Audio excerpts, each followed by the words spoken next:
Are you a little nervous for these questions, or you kind of? How you feeling? Not at all. I'm Not ready. at all? Let's rock I mean, it, when you baby. have an outfit like this, I mean, you might as well burn Coming in every damn fly. question that you You have. burn or chill this outfit. Oh, Burn Cap, it. we're not I'm burning. We're firing.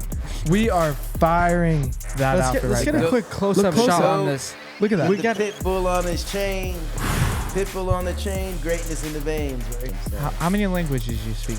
I have fighters from America, Mexico, Colombia, Brazil, Denmark, Russian, Dagestan, Kazakhstan, Kyrgyzstan, Mongolia, China, Korea. Oh my gosh. You're the whole worldwide, Cap. Очень приятную Russian. Dang. Если вам что-нибудь нужно, скажите, пожалуйста, мне, я могу помочь вам. It means I told you this wasn't going to be a normal burn or chill. Oh. Captain, do you burn or chill Patricio Pitbull going to the UFC?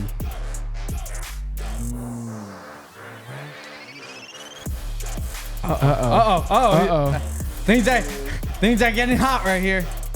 Oh, no. What's up, guys? Welcome back to another episode of Burn or Chill. I'm your host, Patricio, joined by my co-host, my brother, Mr. Phoenix. Say what's up to the camera. What's up, y'all? But before we get in this episode of Burn or Chill, tell the audience what Burn or Chill means. We're going to ask our guests a series of questions, and they're going to answer with burn or chill. Burn means they like it, it's hot, they're rocking with it, and chill means, I'm going to chill on that and why. But what a special guest we have in the house tonight. This has been one that is long time coming. He's one of the greatest coaches in combat sports history. Let's say what's up to Captain America himself, Eric Albarracin. Captain America's with an S. Albarracin. I butchered that a little bit.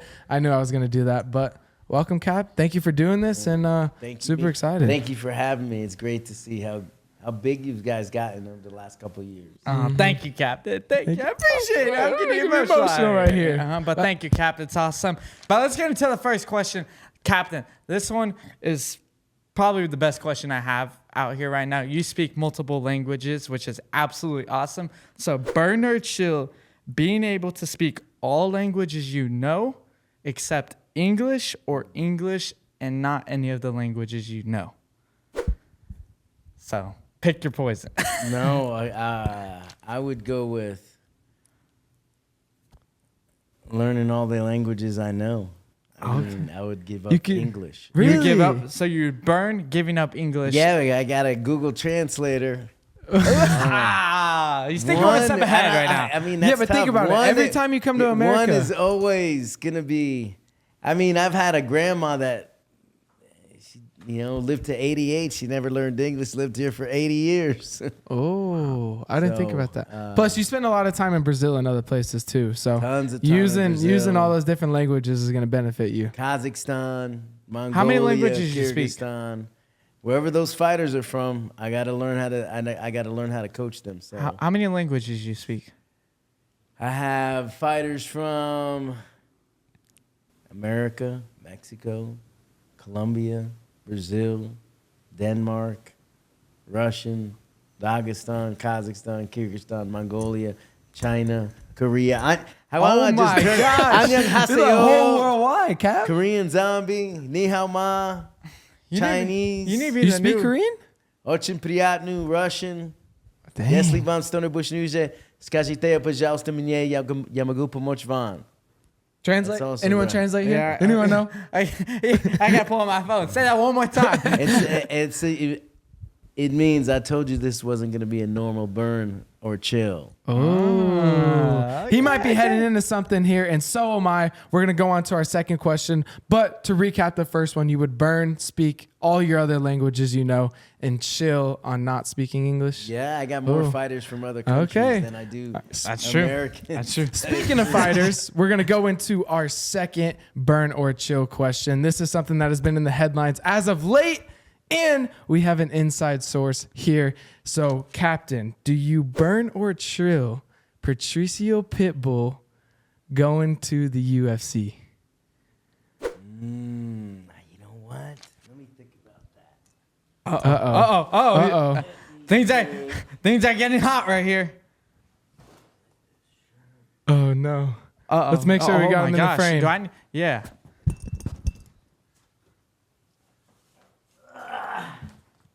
Turn it around. Uh-oh. Here we go. Here's your answer. The BMF, Max Holloway versus the Bellator GOAT. Patricio Pitbull. Patricio Pitbull. That's my answer. So I burned that. I just think, for a guy that's got 10 years as a world champion in Bellator, he's got some of the biggest rivalries ever in the history of him versus Michael Chandler. Was 3 years in the making, biggest rivalry in Bellator history. Knocks him out in 1 minute 20 seconds, faster than anybody in the UFC has done it. If he fights Max Holloway, gets that BMF belt, it makes them come to him now. All the legends are going to want to have to fight him, and that's the fastest way to give this man the respect he deserves. So that's a fight you want. Then That's exactly what I want. I mean, you could go after Chandler, but he already knocked him out. He had some history with Volkanovski, $1 million bet, and they both agreed on Twitter. I don't know if you heard that. Yeah, So that's right. I mean, and let's not forget Jose Aldo. Him and Jose, it's always been for the last 15 years. I can show you one of the pictures on my phone.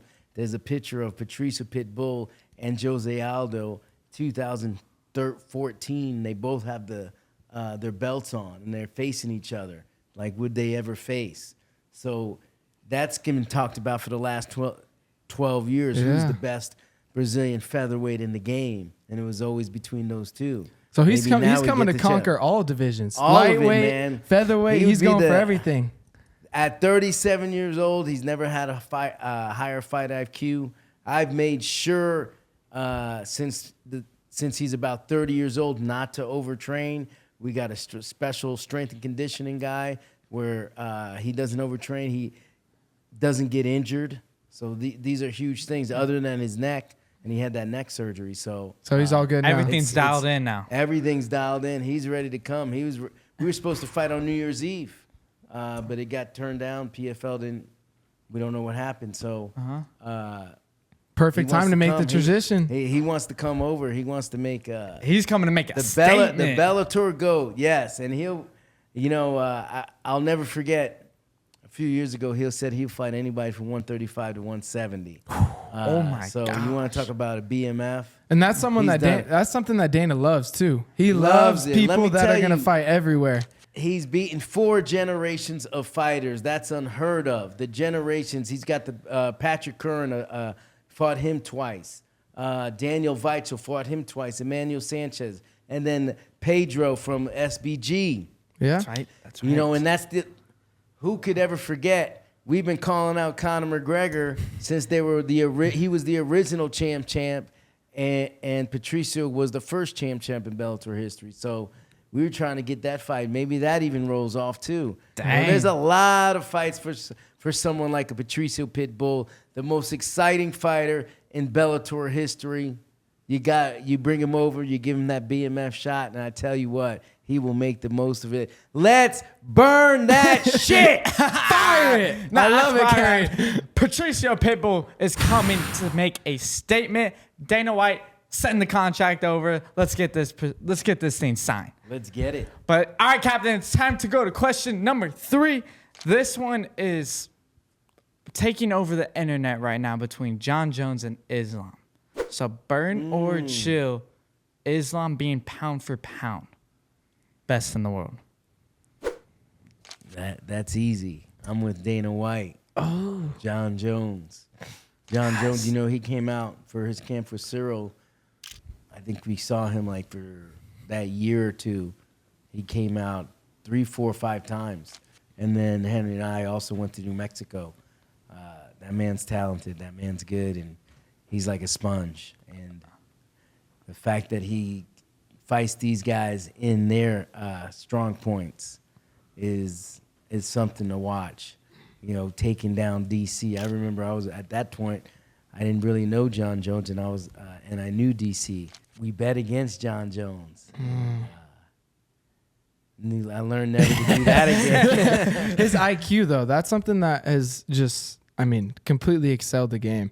And we actually were talking about this a little bit ago, but like IQ versus talent. And John Jones's IQ is leaps and bounds above everyone else. And it shows in every part of the fight. He came into the Stipe fight 10 pounds less heavy because he knew he wanted to be faster on the feet. He came in 10 pounds a little heavier against Cyril Gane because he knew he was going to try to get him down. So just those little things in the fight make the biggest difference for him. And go back to the Cyril Gane fight. Whenever John Jones fought Cyril Gane, John went to your guys' gym over there, and he trained with you and Henry. And Henry predicted it. Yeah, you guys are the one who showed him the submission that he pulled off.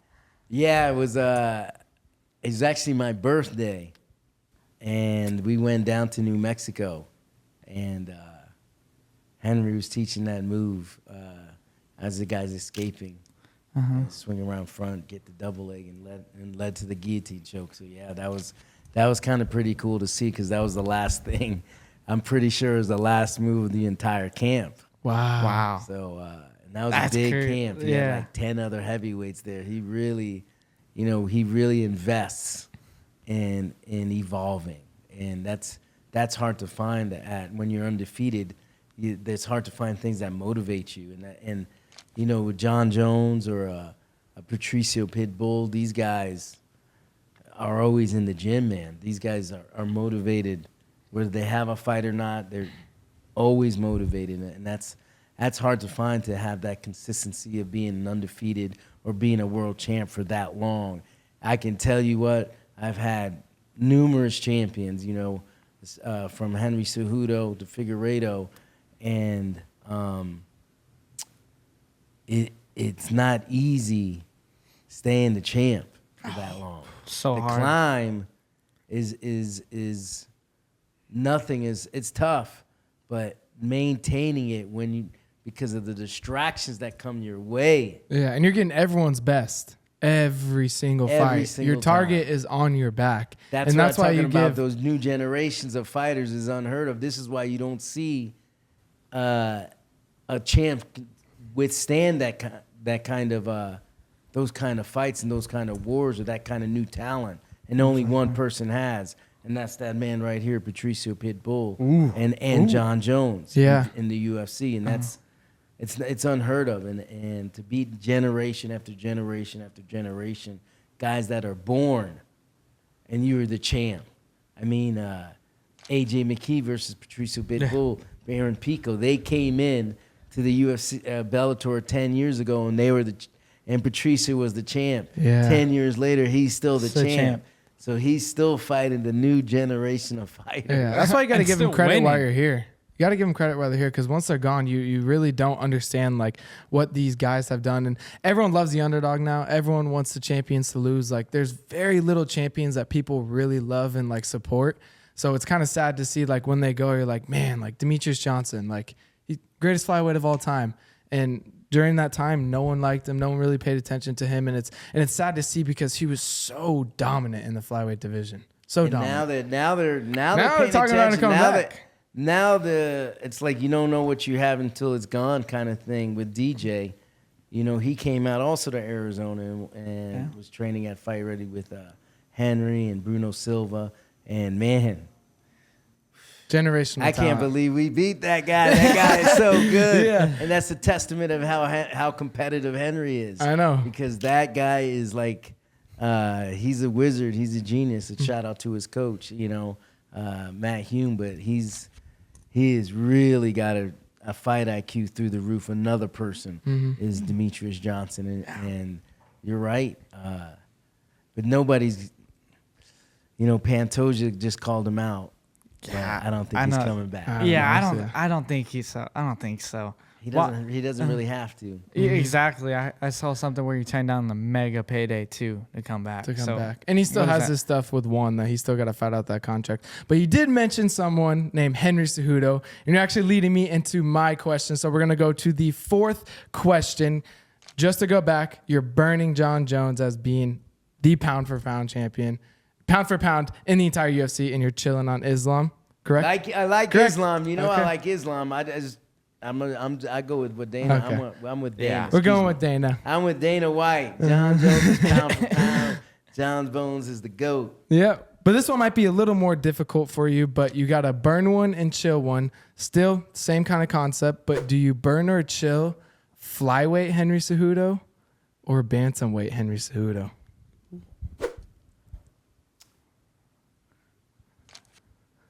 That's an easy one for me because the climb, the process, the journey to get to that belt against the greatest flyweight of all time and Demetrius Johnson.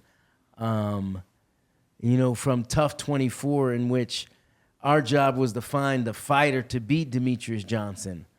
And it ended up being Henry, the coach that did it. He was coming off a loss to him. Henry had never lost. You know, Henry came in undefeated from the Olympics, and when he lost, it put a chip on his shoulder. And when he beat Demetrius Johnson, you know, it was such a close fight. It was probably one of the greatest moments because, you know, 2-2 split decision, or 2-2 going into that fifth round.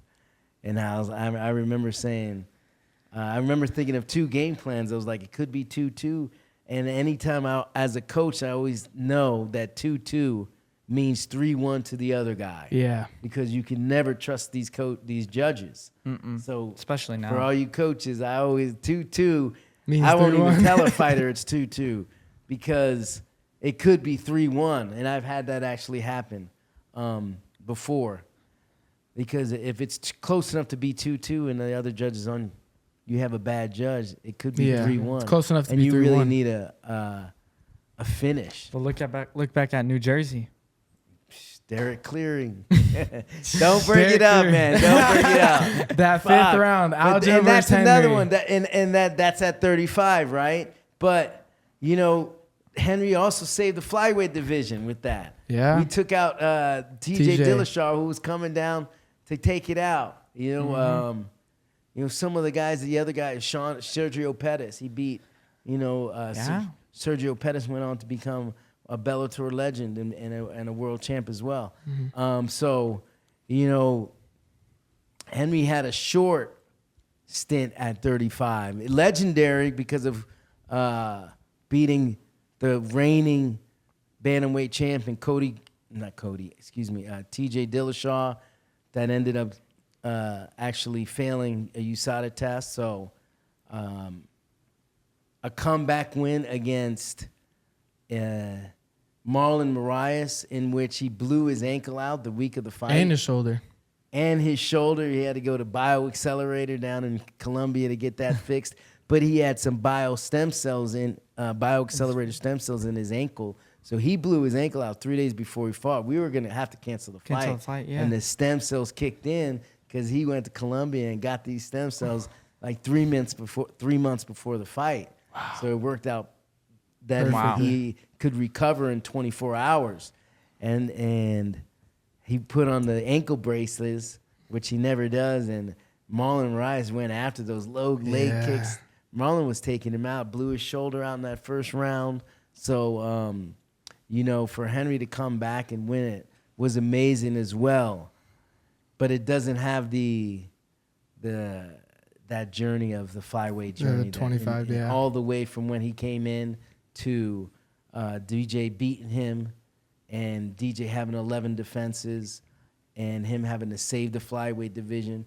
I'll tell you what, there's no Pantoja right now without Henry. Pantoja, Moreno, Royval. I mean, all these guys that have, you know, created such different lives for themselves, like, all pays homage to Henry saving the division because UFC was done. I think they were done with it. Maybe if he gets that 10%. Maybe. So you burn He Henry. might stay retired if he did. Yeah, exactly. So you burn Henry being at flyweight, chill at bantamweight. Yeah. Yes. For which is a better reign for me, it's the flyweight. Yeah, for sure.